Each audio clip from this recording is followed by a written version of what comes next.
Hello students and friends, बहुत बहुत स्वागत है आपका अपने ही YouTube channel Guruji for high school में। तो थंबनेल देखकर आपको समझ में आ गया होगा कि आज का वीडियो हम किस बारे में हम डिस्कस करने वाले हैं आज की वीडियो में। तो आज के वीडियो में आप देख सकते हैं हम बात करेंगे जी एवं जी में संबंध। बेसिकली आज का ये वीडियो जो है वो कक्षा 11 और कक्षा 12 के स्टूडेंट्स के लिए बहुत उपयोगी है, क्योंकि उनके पास फिजिक्स में ये वाला पोर्शन, ये वाला जो आर्टिकल है, ये उनके पास जो फिजिक्स में है और ये बहुत ही इंपॉर्टेंट होता है। अक्सर 1 या 2 नंबर का ये एग्जाम में पूछा जाता है कि जी एवं जी में संबंध बताइए। ठीक है, the relation between, what is the relation between g and G, where मतलब जहां पर छोटा जी यानी कि स्मॉल जी आपका क्या है, गुरुत्वाकर्षण है। ठीक है, और जो कैपिटल जी है ये आपका सार्वत्रिक गुरुत्वाकर्षण नियतांक यानी कि ये ग्रेविटी है और ये आपका यूनिवर्सल ग्रेविटेशनल कांस्टेंट है। ठीक है, तो इसके बीच हमें संबंध निकालना, इन दोनों के बीच हमें संबंध निकालना है। ठीक है, तो चलिए वीडियो को स्टार्ट करते हैं, समझते हैं कि जी और जी में क्या संबंध है।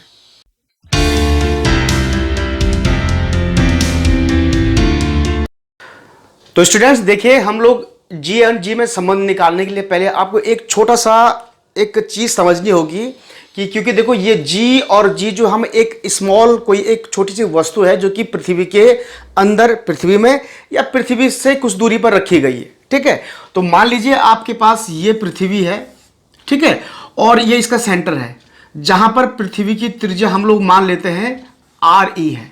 ठीक है, ये पृथ्वी की त्रिज्या आर ई है और इस पृथ्वी का जो द्रव्यमान है वो एम ई है। ई जहां पर अर्थ को दिखाता है। ठीक है, ये एम ई पृथ्वी का द्रव्यमान हो गया और ये आर ई आपका पृथ्वी की त्रिज्या हुई। आप यहां पर लिख सकते हैं तो पृथ्वी की जो त्रिज्या होगी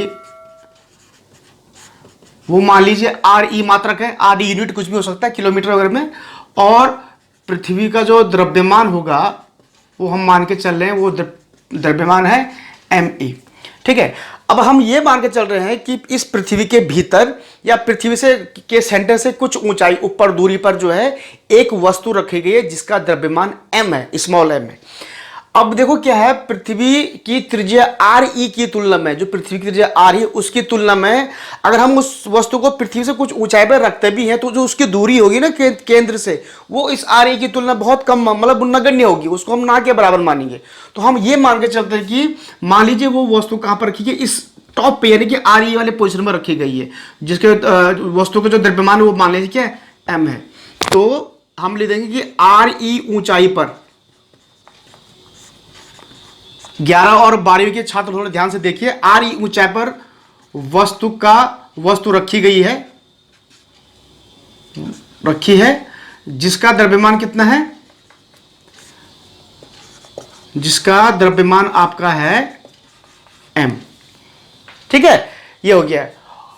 अब आपको पता है कि पृथ्वी के भीतर जब कोई वस्तु रखा जाता है या कोई वस्तु वहां पर रखी गई है तो पृथ्वी उस वस्तु पर एक आकर्षण बल लगाती है। तो आपको सबको पता है जब वो वस्तु पृथ्वी के भीतर या पृथ्वी की सतह पर या पृथ्वी के बिल्कुल किनारे पर रखी गई तो वो एक आकर्षण बल हम उसको कहते हैं।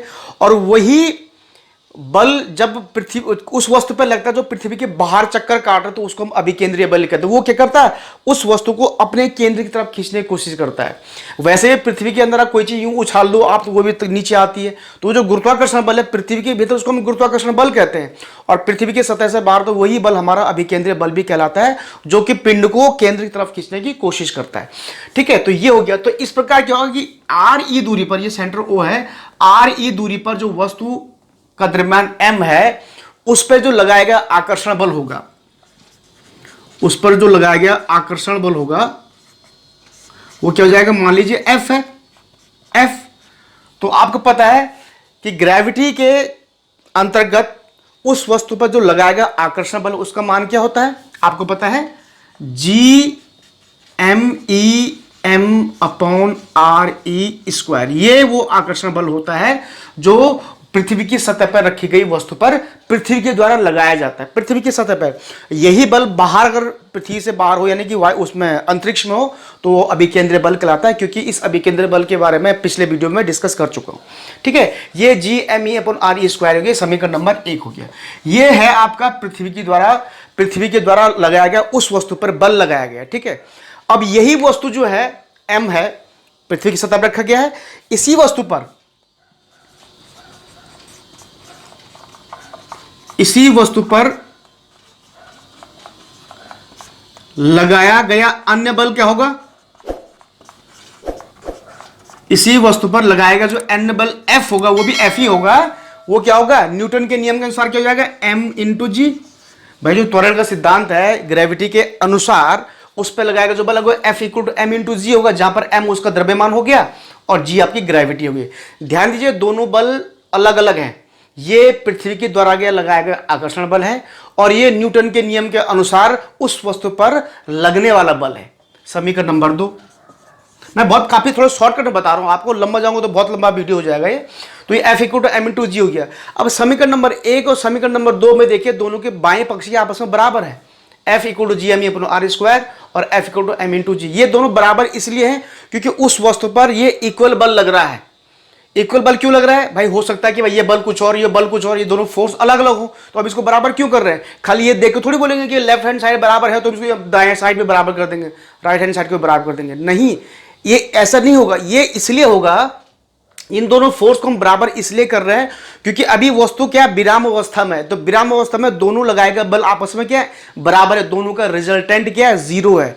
दो बल आपस में बराबर कब होते हैं, जब उनका रिजल्टेंट यानी कि जब उनका परिणाम क्या होता है, जीरो होता है। अब थोड़ा फॉर एग्जांपल अगर मैं यहां पर ये डस्टर में रखा हुआ है और मैं यहां से भी और यहां से भी फोर्स लगा रहा हूं दोनों उंगली से, आप देखिए मैं बहुत जोर से, आपको शायद महसूस तो नहीं हो रहा होगा लेकिन आपको दिख रहा होगा मैं बहुत जोर से इस फोर्स लगा रहा हूं, लेकिन मेरा हाथ भले कहां पर, लेकिन ये डस्टर टच का मस नहीं हो रहा है, ये देखिए। लेकिन इसमें सीधे मैं किसी एक को कम कर दूं और एक को ज्यादा कर दूं, ये डस्टर ऐसा खिंचा जाएगा या ऐसे इस तरफ खिंचा जाएगा, दोनों में सीधे कोई एक फोर्स ज्यादा हो जाए तो ये डस्टर हिल नहीं रहा था। इसका मतलब क्या है, इसका जो परिणाम है यानी कि जो उसका रिजल्ट है वो नहीं निकल रहा। क्यों नहीं निकल रहा, क्योंकि दोनों तरफ से मैं फोर्स के बराबर इक्वल लगा रहा हूं। ये देखो रिजल्टेंट निकला, तो ये जब रिजल्टेंट नहीं निकल रहा है इसका मतलब है कि वस्तु यदि विराम अवस्था में है, बिल्कुल अपनी जगह पर है, तो इसके मतलब दोनों तरफ से लगाया गया बल या तो जीरो है या दोनों आपस में बराबर है। जीरो में तो जब फोर्स जीरो, अगर ये रखा है कोई फोर्स नहीं लग रहा है इसमें, तो इसमें फोर्स जीरो है तो हम बात ही नहीं कर रहे। लेकिन अगर मैं कर रहा हूँ अगर फोर्स लग रहा है तो ये देखो तब भी रिजल्टेंट जीरो है, यानी कि वस्तु अपनी जगह पर है। इसका मतलब क्या है कि दोनों तरफ से लगाया गया बल का जो रिजल्ट है वो जीरो, तो वो जीरो इसलिए है क्योंकि दोनों तरफ से लगाए गए बलों का जो मान है, जो वैल्यू, वो क्या है, बराबर इक्वल है। इसलिए इन दोनों फोर्स को आपस में बराबर करना पड़ रहा है। ठीक है, तो समीकरण 1 व 2 से क्या हो जाएगा, यहां पर मैं इसे देख रहा हूं, या इसको ले लीजिए, F बराबर, F तो मैंने कर ही दिया था, खैर इसको कर दूंगा, ये वाला F ले लो पहले, तो m into g equal to G M E M upon R E square. Hope आपको यहां तक दिखाई दे रहा हो। तो ये समीकरण नंबर 1 और 2 को बराबर करने पे क्या किया हम, देखो दोनों तरफ देखिए, ये स्मॉल m और ये स्मॉल m कट गया, तो क्या बचा आपका, मैं डायरेक्ट यहां कर रहा हूं, g equal to G M E upon R E square. यही वो g और g में संबंध है जो हम निकालना चाह रहे थे, g equal to G M E upon R E square. इस इक्वेशन में जो ये फॉर्मूला निकला आपका, इस फॉर्मूला आप थोड़ा ध्यान से देखिए, इस फॉर्मूला में स्मॉल m यानी कि छोटा m यानी कि उस वस्तु का द्रव्यमान कहीं भी नहीं है, G equal to G M E upon R. कहने का मीनिंग ये है जो गुरुत्वाकर्षण बल होगा, जो ग्रेविटी होगी, ध्यान सुनिएगा, जो ग्रेविटी होगी वो किस पर निर्भर करती है, एक तो यूनिवर्सल जो ग्रेविटेशनल कांस्टेंट यानी कि सार्वत्रिक गुरुत्वाकर्षण नियतांक है उस पर, दूसरा पृथ्वी के द्रव्यमान पर, और तीसरा जो पृथ्वी की त्रिज्या पर यानी कि वस्तु कितनी दूर रखी है उस पर डिपेंड करेगा। बहुत दूर रखी है तो उतने तेज से नीचे आएगा, और यहीं पर गया तो थोड़ा सा नीचे जाएगा। तो कुल मिला के जो ग्रेविटी होती है, जो गुरुत्वाकर्षण होता है, वो किस पर निर्भर करता है, एक तो ग्रेविटेशनल उस पे नियतांक पे जो आपका सार्वत्रिक गुरुत्वाकर्षण नियतांक है, एक पृथ्वी के द्रव्यमान पर, एक उसकी त्रिज्या पर। यानी कि कुल मिला के कोई वस्तु यदि ऊपर से नीचे गिरती है तो उसका जो ग्रेविटी होगा, जो गुरुत्वाकर्षण होगा, वो किस पर डिपेंड करता है, ऊपर से कोई भी चीज गिरती है तो वो जो ग्रेविटी उसकी होगी वो डिपेंड करेगा पृथ्वी के द्रव्यमान पर और पृथ्वी की त्रिज्या पर। अब पृथ्वी का द्रव्यमान तो हमेशा करे एक ही रहेगा, हमेशा वो एक जैसा रहेगा। हाँ, उसकी त्रिज्या ऊपर नीचे हो सकती है। त्रिज्या का मीनिंग क्या है कि वस्तु की जो ऊंचाई है वो केंद्र से ऊपर नीचे हो सकती है, कभी यहाँ पर, कभी यहाँ पर, कभी और ऊपर, तो वो उस डिस्टेंस पर, उस दूरी पर निर्भर करता है। इस पर यानी कहने का मीनिंग स्मॉल जो वस्तु है उसके द्रव्यमान पर निर्भर नहीं करता है। इससे एक बात, एक निष्कर्ष निकलता है, यदि किसी अगर एक फिक्स ऊंचाई से बराबर द्रव्यमान की वस्तु को यदि नीचे गिराया जाए तो पहले कौन सी वस्तु नीचे पहुंचेगी? दोनों वस्तु बराबर टाइम पे पहुंचेगी, क्योंकि जाहिर सी बात है उस पर m पे, या मैं यूं भी कहूं, यदि एक 10 किलो का एक 5 किलो का कोई चीज अगर ऊपर से गिरा दी जाए तो पहले नीचे कौन आएगा? तो अगर मैं वायु का प्रतिरोध नगण्य मानूं, शानता यानी कि जो एयर में जो मतलब विस्कोसिटी है उसको मैं नगण्य मानूं, या जो हवा के द्वारा जो लगने वाला जो उत्पाद मतलब जो उत्पादक बल होता है, वो जो उत्प्लावन बल होता है, वो जो उसकी वैल्यू जो है उसको मैं शून्य मानूं, तो 5 किलो और 10 किलो में से दोनों चीजें एक साथ जमीन पहुंचे, यानी कि दोनों में ये जरूरी नहीं कि पहले 5 किलो पहले पहुंचेगा या 10 किलो पहले पहुंचेगा, नहीं। हाँ, अगर प्रतिरोध ज्यादा है, शानता है, हवा में जो प्रतिरोध है, सब कुछ है, फिर तो 10 किलो वाली क्या होगी, नीचे जल्दी पहुंचेगी। लेकिन अगर द्रव्यमान सेम है और जो विस्कोसिटी है, जो रेसिस्टेंस है, एयर रेसिस्टेंस है, वो बिल्कुल शून्य है, तो दोनों वस्तुएं क्या, चाहे वो 5 किलो की चाहे वो 100 किलो की, दोनों एक साथ जमीन पर ही पहुंचेगी। ठीक है, ये इस वाले फॉर्मूले से निष्कर्ष निकलता है कि ये इस तरह से जी है, इन पर डिपेंड करता है। और ये जी तो देखो, इस जी को मैं दूसरे शब्द में देखो, यहां पर अगर मैं यहां पर लिखूं, अब थोड़ा यहां पर देखिएगा, मैं ऐसे लिख रहा हूं, ये तो जी तो वैसे कांस्टेंट है, मैं जी को यदि यहां से हटा दूं तो जी इज प्रोपोर्शनल टू क्या हो जाएगा, me/RE²। तो कहने का मीनिंग क्या है? सीधी सी बात है कि जो ये ग्रेविटी होती है किसके प्रोपोर्शनल में होती है, me यानी कि पृथ्वी के द्रव्यमान के और उसकी त्रिज्या के स्क्वायर के अनुपात के उसमें होती है। यानी कि जैसे इनका मान होगा वैसे वैसे जी का मान होगा, यानी कि इन पे डिपेंड करता है जी का मान।